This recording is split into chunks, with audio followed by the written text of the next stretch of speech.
What up, fellow nerds, and welcome to Not Your Status Quo's review of The Mandalorian Chapter 8.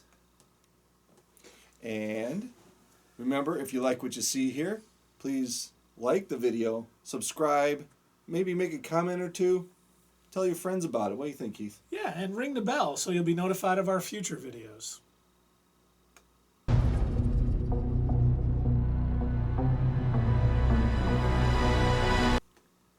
The Mandalorian Chapter 8 Redemption. Starts out with some speeder bike troopers kind of sitting around talking, waiting to head back into town with the asset.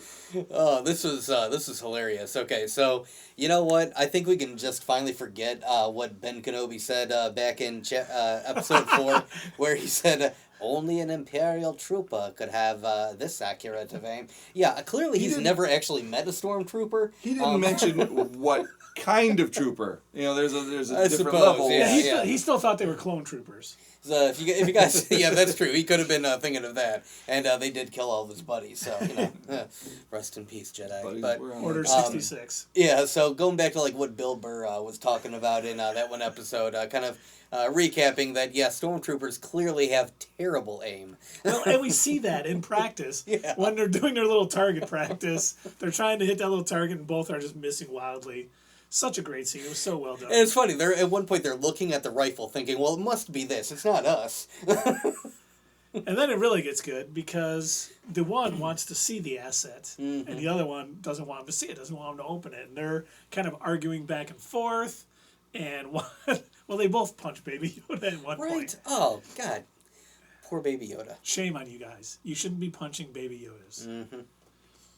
And it bites the one trooper. Good. Yeah, no, that was... Which is funny that he was able to feel it through the armor. Yeah. And he not only got what he deserved, but then Baby Yoda's nurse droid, IG-11, shows up.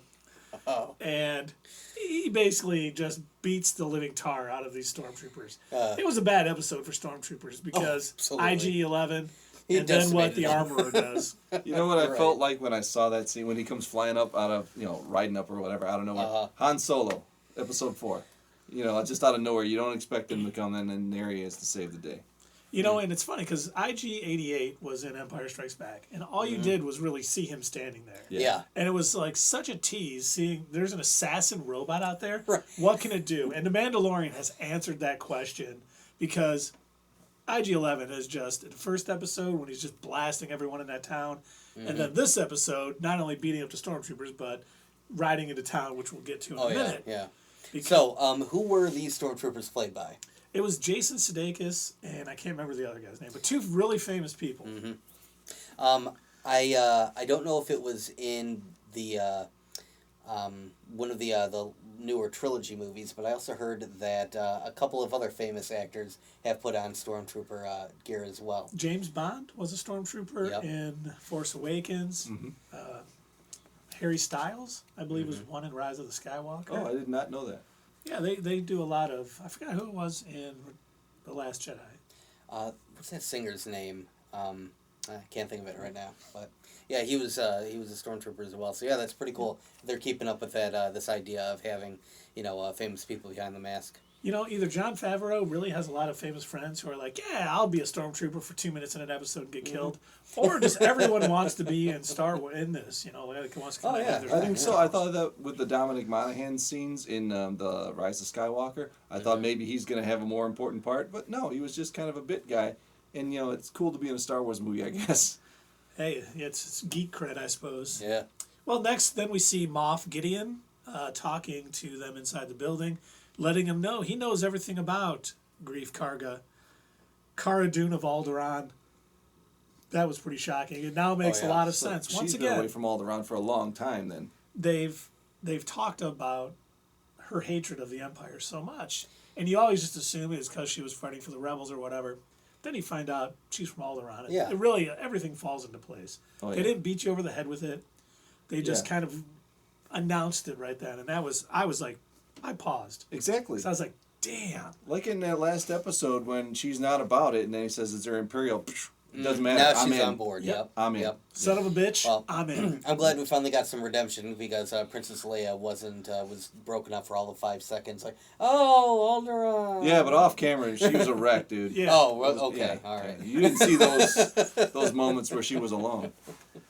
And then finally, the decommissioned Mandalorian hunter Din Djarin.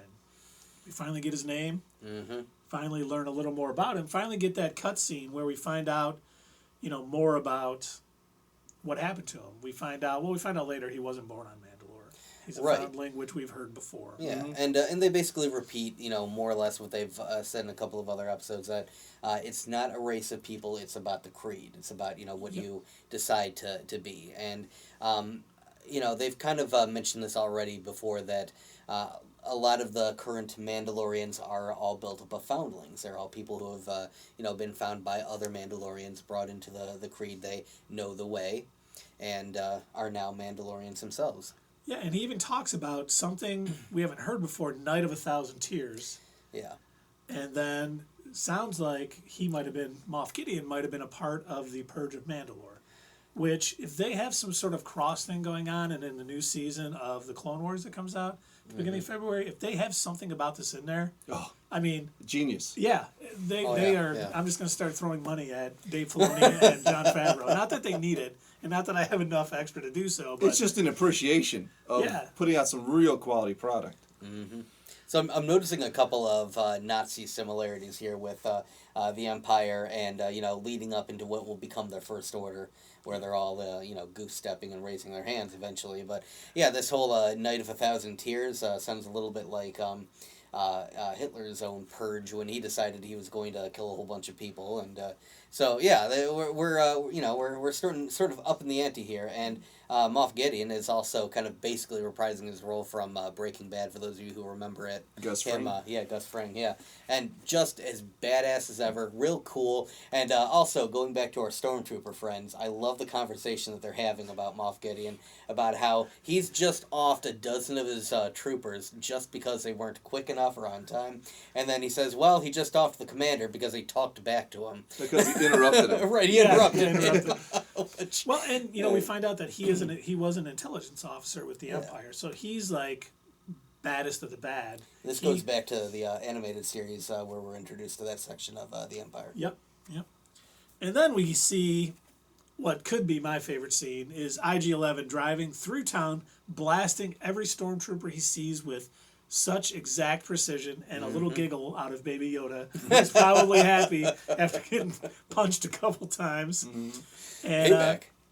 Payback for the And then the Mandalorian, as he's taking out some of the stormtroopers outside, the Mandalorian, Karga, and Greef come out and they start fighting and getting all the stormtroopers done. Gideon shoots the Mandalorian in the back of the head, drops him, and then the team kind of returns indoors to kind of regroup. No, that didn't he blow up the thing he was using to shoot? Didn't shoot him in the back of the head. He got blown away. Well, first he shot him in the back of the head. Oh, yeah. When he had the heavy gun, when he had the E-web. Is that what did that to him? Because I heard it hit the armor, and what I thought happened was he shot the generator for the E-web, and that's where he got all of his damage. Because when he shot him, I heard it ping, and he was able to turn around and aim the gun at him. So I thought it was after. See, I always thought it was the gunshot because the explosion, he wouldn't be bleeding from just one certain area. I thought it was the gunshot too. I wasn't entirely sure what caused it, but it did seriously cause him damage. And this is where we get to see that healing liquid that we've seen Luke floating in the pod from after his run-in with Darth Vader, and we also see in the Last Jedi. Our friend walking around wearing his suit filled with the his liquid. Bacta suit, his Bacta suit. But that's what it's called, the Bacta liquid. Yeah. Before we do see the Bacta spray, Gideon does send in a flametrooper to go in. I mean, they're down. He's just going in there to kind of clean up. And once again, Baby Yoda, probably a little sick of getting punched by some stormtroopers, kind of does his thing, kind of sends the flame back at the trooper. And now, Greef has seen it. Kara, everyone has seen him do his little magic thing, and we'll definitely get to a great quote later with Greef Karga. I'm actually surprised that Kara didn't bring anything up. Having been a shock trooper, you'd think that she would be aware of, General Luke or something. Yeah, she's probably heard of Jedis more than anyone else there. You're absolutely right.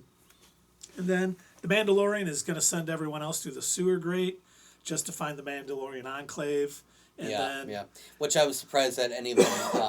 I was surprised that he would think that any of them would still be there.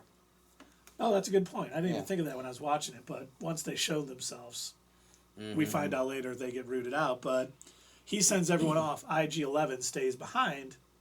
And what's pretty emotional scene, he's like, I'm not removing my helmet. He says, I'm not a living being. And he takes off, and we finally see Pedro Pascal, in the armor. And that was pretty cool. Well, his head and face is looking a lot better after Game of Thrones. Yes, it is. That's why he doesn't take the helmet off. Right. Yeah, too much damage. And then I actually wrote this down because I was laughing. He's like, your central processing unit? He's like, my brain? He goes, it was a joke to put you at ease. He's just like, oh, okay. Such a robot thing to say. Exactly. Well, it's like that's his programming. Quill Right. put that in his programming. And then he joins the others, and they find, the Mandalorians are all dead or escaped from the planet. Only the armorer is left. I do like what the Guildmaster says, though. He does mention, look, we didn't do this. This isn't within the Guild's nature. We're not vengeful. We wouldn't go down and hunt them off. You left the planet. The mission is over. We're not going to hunt down the Mandalorians over this. We may hunt you down. Yeah. But we're not going after the buddies or whatever. Yeah.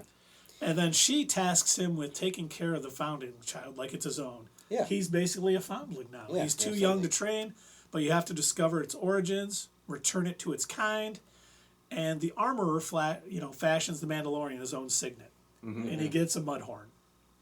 So he does finally get it because now they recognize that Baby Yoda is not his enemy, but is now part of his clan. Yeah, he's of a two. foundling, a clan of two. Yeah, Yeah, he's not going to find his own kind because, he's going to go find Yoda? Yoda's on Dagobah this time, right? No, Yoda's gone dead this at this time. point, yeah. He's a Force ghost. Is he going to find him? He's not going to find him. There's and I was thinking about that. He's Who hanging out better? with Hayden Christensen. I mean, he's the best bounty hunter that there was, basically. Who better to find this race of Yodas than him? He can, season 2 is probably going to be That a would lot be of pretty cool. him finding out clues to where they could be. Where would they be? Like outside the Outer Rim, It's got to be. Don't know. We've never heard their planet, so I definitely think it is. We but certainly don't know what race. I wonder if Disney or George Lucas or whoever would allow this to go for it. I wonder if they're going to eventually let the writers and the directors of The Mandalorian make up a name for this race, or if they're just going to stick with what George Lucas originally said and never give it a name. I think they'll give it a name. Or they may show up at the planet and maybe it's destroyed. And so there's no more. This could be the last Yoda. Interesting. But then again, another line I wrote, as she gives him a jetpack and she's explaining this, and Right. he basically like, you expect me to search the galaxy for the home of this creature and deliver it to a race of enemy sorcerers. I love how they're calling them enemy sorcerers. They're basically kind of poking at the whole idea that this is a movie and a show about space wizards. So This is the way. this is the way. This is the way. And she does touch on the Mandalorian's battle with the Jedi, and that'll come into play later at the end of this. It was foreshadowing, which I certainly didn't catch on my first watch through. That was foreshadowing what we see at the end here. Yep. And then we see the armor just waiting there as some stormtroopers come in, and unfortunately, she takes care of them quite easily. And in an amazing fight scene, I mean, she has her hammer and now the thing, and she just takes out all these stormtroopers, destroying their armor. You see it smashing up. One of them went into the fire. Yeah, one of them went into the that was fire. pretty cool. Sucks for the stormtrooper, but I didn't feel anything. but so one thing that I do want to mention, I forget where this took place in the episode, but we did get another more fleshed out flashback of the young Mandalorian as a child, and we finally get to see the full scene play out, and it didn't require him getting a new piece of armor to get it, unless this was happening during his signet. I don't recall where it fit in the episode. I think it was when he was getting a signet. I think it was a little bit earlier. Was it when he was talking to Yes. the group? And Okay, yeah. all right. But yeah, he does, and we do see the super battle droid about to kill him. Yep. And then we see that it was a Mandalorian that shot the Yeah. super battle droid. And And we I was see like, how that's not Boba Fett. That's not Ahsoka. No, that's they not, actually nothing had, we thought like, was blue was shaded gonna happen. armor. I think it was Death Watch. Yeah, I was thinking the same thing. I was thinking that too. I think this is yet another callback to Clone Wars or to Rebels or something like that. Yeah, it was Clone Wars. Clone Wars, yeah. You know, we find out that, you know, Mandalore has been basically taken over. This is the Clone Wars. Has been taken over by pacifists. They're like Sweden of the galaxy now. Mm-hmm. And Death Watch is a group of basically Mandalorians who've taken the creed who want to take it back. Right. And they eventually do, but, you know, I thought I saw the Death Watch emblem on it. So that was an awesome callback. Well, this scene was also for something we haven't even got to yet. There's a foreshadowing in this scene. There is, yeah. I was going to get to that too with the jetpack. The jetpack, and you know, well, when we get to it, I'll point it out. All right. But yeah, we get to see this Mandalorian grab baby Mando and fly away with him on the jetpack. And but my favorite part, so I mentioned this to Keith earlier, is I've absolutely loved the music in this entire series. This is definitely something completely different from John Williams, and I appreciate that. I'm totally cool with that. But I absolutely loved the guitar riff when you see him open up the shelter and put out his hand to try and pull baby Mando out, and you just... I loved it. I'm geeking out over how great it all was. No, really, everything was about good. this series is just, they think about every little aspect of it and they just nail it. And I bet for them, there's no extra thought involved. You know, they don't have to sit there and say, "What are we going to do next?" I bet this. I think they had it planned out pretty much. Yeah, you could tell that it's just flowing naturally from Yep. these guys, just Yeah. being the fans that they are. Yep. And then the group is ferried down an underground lava river. And then we have another great line. IG-11's like, watch your feet. It's molten lava. I don't know about you guys, but that R2 unit that stood up, freaked that me was out, that was man. pretty awesome. I was not expecting that. I didn't expect to see an R2 unit with legs. I'm just thinking, oh, cool, they're going to get a new R2 buddy. All right. And neat. like then, arms. Right. And then He he stands up with legs, and it's like, oh. He was made for that specific job, so he has Yeah. to be able to, adapt. So he's basically ferrying them along the river Styx to what could potentially be their death. Yeah. And we do see the Mandalorian uses his Cool scope his on cool his visor. helmet. Yep. His like heat vision. And or infrared vision, I should say, Yeah. not Yeah. heat vision. He's not Superman. And wish he he had sees heat that a bunch of vision. stormtroopers are basically waiting outside this area, and Mm-hmm. the IG-11 is basically, there's only one way we're getting out of this. They can't capture me. I have to go self-destruct. So and we this is actually another see, callback to the first episode. yes, which once again, he keeps saying, I can't get caught. I need to self-destruct, and they stop him, and they let you think about that for 7 episodes until it comes up again when he has to do it. And it was great because he's like, oh, I'm a nurse droid. I can tell you're sad because I've analyzed your voice. And that was really a huge moment, I thought, for the Mandalorian, who hates robots, who was all of a sudden sad. That robot for in IG-11. particular, Right, yeah. he didn't like. Yeah. So that was huge. Once again, they just do so much great stuff here. So IG-11 self-destructs with his thermal detonator, kills all the stormtroopers, they get out. But Moff Gideon attacks in a TIE fighter. And not just any TIE. This was a badass TIE fighter. Again, I think this is another, as the Empire slowly morphs into the First Order. This was a little foldy wing TIE fighter, but he was flying it almost reminiscent of Darth Vader, just like with this grin on his face, and he's moving all over, and he's got all these great moves and everything. He misses the first time, and then they make a comment, he won't miss again. yeah, absolutely. And then the Mandalorian uses his jetpack, which he's not supposed to do. Right, yeah. To get up there, and he uses his grappling hook to kind of pull himself over to it. He's trying to shake him. He ends up putting little detonators on it, takes out the wing, falls down, and then he kind of comes down to the ground. He's talking to Grief and Cara Dune. I wanted to mention that when she gives him the jetpack, she says it's not going to listen to you until it understands you, or until you learn to like speak to it or whatever. Yeah, and I was like, because so and he then all of a controlled sudden that he controlled it from his arm, but that's something I didn't know, that the backpack or that I assumed that jetpack. it was going to take him a while to learn how to use it. Yeah, I didn't even know that was like a function of it. I thought, hey, just throw it on there and then you can use it. Yeah. But no, you have to mentally bond with this thing, and it'll do what you command. So I can imagine it's a lot easier to fight once you're linked to this jetpack, so you can fly where you want and concentrate on shooting and stuff. Yep. So that Once was. again, they make awesome weapons, and the Mandalorian is leveling up at the end of this season. So, Something I believe I read somewhere. I don't recall where, if it was in an article or if it was in a video or something, but I had read somewhere that the Beskar steel, talking about like how well made their weapons are and their armor and everything, that it was specifically made to deflect lightsabers. That would make sense because Yeah, they did yeah. have major battles with the Jedi. Just like she said in this episode. Yep. And they did in the Clone Wars. So. Yeah, and then we find, and I think this is something you were talking about earlier, when he's flying off with Baby Yoda after Carr decides to stay with Greef. Very scene paralleling when he was taken away. He's flying away with Baby Yoda on his jetpack to get to the Razor Crest. And I was wondering if they were going to look like when they went up the air. I was like, are they going to have the same angle as that boy looking down? Oh, and they did. pretty much did. Yeah, Yeah. It was almost like you could put them side by side. In fact, maybe I don't know. Just fewer people on the ground. That's all. Yeah. Yeah, exactly. A few less droids getting blown up too. Yeah, but I do like how Greef tries to get the band back together basically, and he's like, this is a great planet, and you should all stay here, and the guild will accept you with open arms. And what about you? The guild would love to have you. And she mentions, I'm still kind of wanted. Hey, we'll take care of it. We'll take care of it. I would love it if she almost stayed forgot, on the show. We almost forgot to mention one of the greatest lines Oh, of the yes, episode. yes. When they're in the lava river, and Greef goes to Baby Yoda, he goes, "Do the magic hand thing." Right. And Yoda just waves. Right. Oh, God. Well, He even makes the noise. yeah, he does.